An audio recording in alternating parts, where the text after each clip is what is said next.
नमस्कार दोस्तों, स्वागत है हमारे चैनल पर। और आज हम चर्चा करेंगे मॉड्यूल 4 शिक्षण अधिगम प्रक्रिया में जेंडर आयामों की प्रासंगिकता के प्रश्नोत्तरी आकलन की। मित्रों, आशा है कि आपने अध्ययन प्रारंभ कर दिया होगा। मॉड्यूल 4, 5 एवं 6 प्रारंभ हो चुका है और उसकी अंतिम नामांकन की तिथि और कोर्स की अंतिम तारीख के लिए एक वीडियो भी मैंने बनाई है, उसे भी आप अध्ययन कर सकते हैं। और निष्ठा ऑनलाइन प्रोग्राम की अन्य वीडियो भी इस चैनल के डिस्क्रिप्शन बॉक्स पर मैंने दी है, उस लिंक पर भी जाकर आप इससे संबंधित वीडियो देख सकते हैं। तो मेरी आपसे रिक्वेस्ट है, अगर आप इस चैनल पर नए हैं तो हमारे चैनल को सब्सक्राइब ज़रूर करें और वीडियो अगर अच्छा लगे तो इसे लाइक और शेयर करना न भूलें। तो चलिए आज हम शुरुआत करते हैं मॉड्यूल 4 के प्रश्नोत्तरी की। इन प्रश्नोत्तरी के संबंध में ये मेरे स्वयं के अध्ययन के आकलन हैं। अगर आपको कोई अन्य उत्तर उचित लगे तो आप कमेंट्स बॉक्स में हमें कमेंट्स करें व आप स्वयं के अध्ययन के आकलन के अनुसार उत्तर का आकलन करें। तो चलिए हम शुरुआत करते हैं मॉड्यूल 4 के प्रश्नोत्तरी। तो सर्वप्रथम यहाँ पर मैं दीक्षा ऐप ओपन कर रहा हूँ और ये प्रश्नोत्तरी मैंने ओपन कर ली है। पहला प्रश्न है, क्या यह कथन सही है राजनीति में सत्ता और अधिकार के पदों को संभालने में पुरुषों की तुलना में महिलाएं कम सक्षम हैं? तो ऑप्शन को पढ़ने के बाद यहाँ पर मुझे उत्तर ये लग रहा है कि नहीं, वे सत्ता और अधिकार के पदों को संभालने में पुरुषों की तरह ही सक्षम हैं, क्योंकि यहाँ पर जेंडर समानता की बात हम पढ़ रहे हैं और जेंडर असमानता के संबंध में हमने गहन अध्ययन किया है। तो ये ज़्यादा उपयुक्त है कि वे सत्ता और अधिकार के पदों को संभालने में पुरुषों की तरह ही सक्षम हैं। यहाँ पर हम दूसरे प्रश्न पे जाएंगे। जेंडर और यौन सेक्स के बीच आवश्यक अंतर क्या है? जेंडर और सेक्स के बीच, यौन सेक्स के बीच आवश्यक अंतर क्या है? तो यहाँ पर देखिए, हमें पता है कि जेंडर पुरुषों और महिलाओं के बीच एक सामाजिक रूप से निर्धारित अंतर है और यौन सेक्स एक जैविक अंतर है। यौन सेक्स एक जैविक अंतर है, आपने मॉड्यूल पे पढ़ा भी होगा। और जबकि जेंडर पुरुषों और महिलाओं के बीच एक सामाजिक रूप से निर्धारित अंतर है। तो ये ऑप्शन मुझे सही लग रहा है, ये पहला ऑप्शन मैं लगाऊंगा।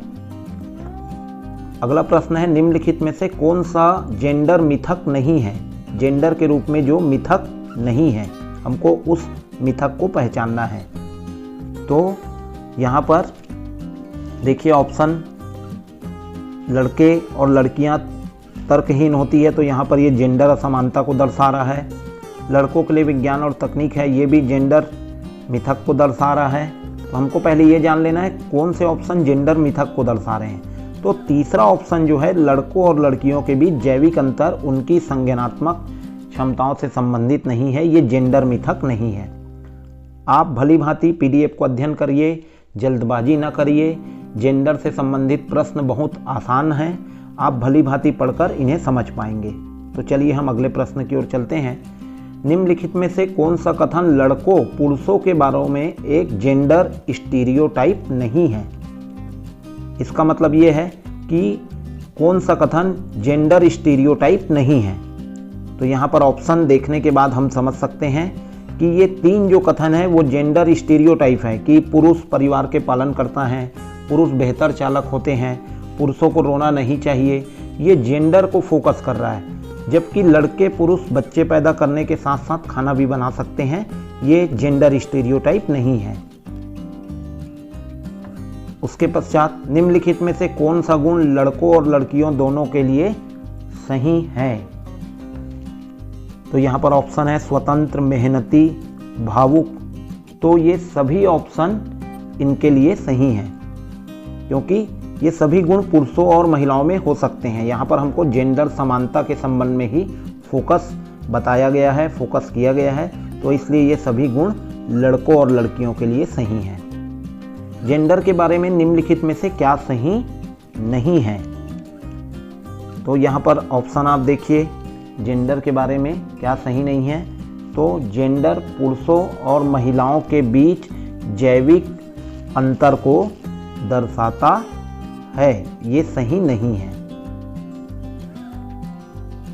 अब हम नेक्स्ट करेंगे, निम्नलिखित में से कौन सा कथन लड़कियों महिलाओं के बारे में एक जेंडर स्टीरियोटाइप नहीं है।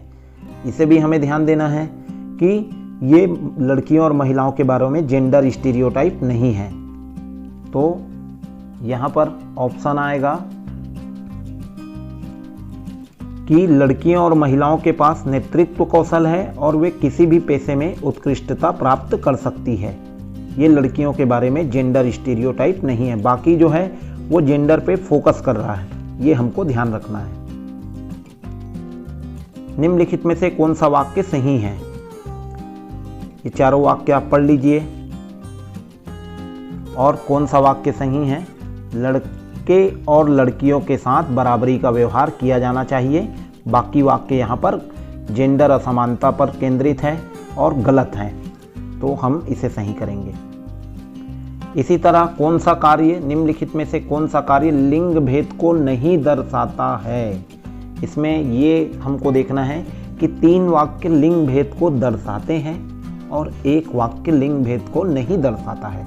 तो यहाँ पर ऑप्शन पढ़ने के बाद आप भली भांति समझ सकते हैं कि शेफाली पर्वतारोही बनने के लिए प्रशिक्षण ले रही है, ये लिंग भेद को नहीं दर्शाता है। पुरुषत्व और स्त्रीत्व को संदर्भित करता है। तो यहाँ पर आप ऑप्शन के हिसाब से हम देखेंगे तो पुरुषत्व और स्त्रीत्व को संदर्भित करता है जेंडर।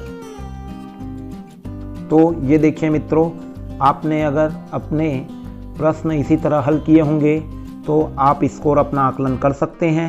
यहाँ पर एक जानकारी और दे दूँ, अगर आप अपने स्कोर से असंतुष्ट हैं तो यहाँ पर रिप्ले का बटन दिया है, इसे रिप्ले कर आप अपना पुनः आकलन और प्रश्नोत्तरी को सबमिट कर सकते हैं।